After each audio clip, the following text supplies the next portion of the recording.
సరే దేవుని ఏం కోరుకున్నారు?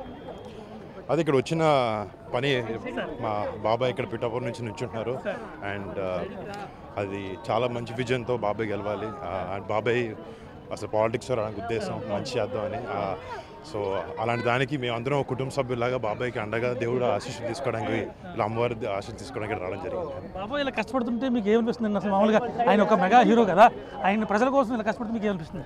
అంటే యూజువలీ ఇంట్లో కోసం పనిచేయడం అలా అది చాలా వరకు చాలా చోట్ల చూస్తుంటాం, ఇంట్లో తమ్ముళ్ళకి అక్కలకి అన్న చెల్లికి.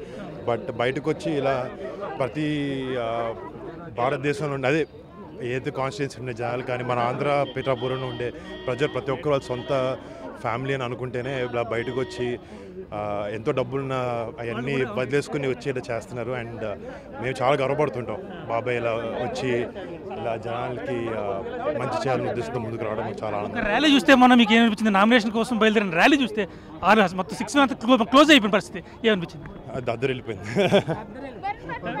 ఇప్పుడు దాకా ఆయన కూడా ఎన్నికల అయ్యే వరకు ప్రచారం చేస్తారా? ఏంటంటే ఎన్నికలు అయ్యే వరకు ఆయన కూడా ఉంటారా?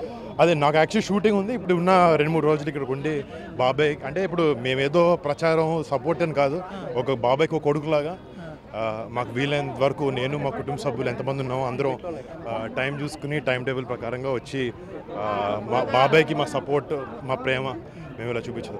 బాబాయ్ మీద జరుగుతున్న కుట్రలు చూస్తుంటే మీకు ఏమనిపిస్తుంది? బాబాయ్ మీద జరుగుతున్న కుట్రలు చూస్తే మీకు ఏమనిపిస్తుంది? అదే అవి అంటే నిజాయితీ ముందు ఏది నిలబడదు.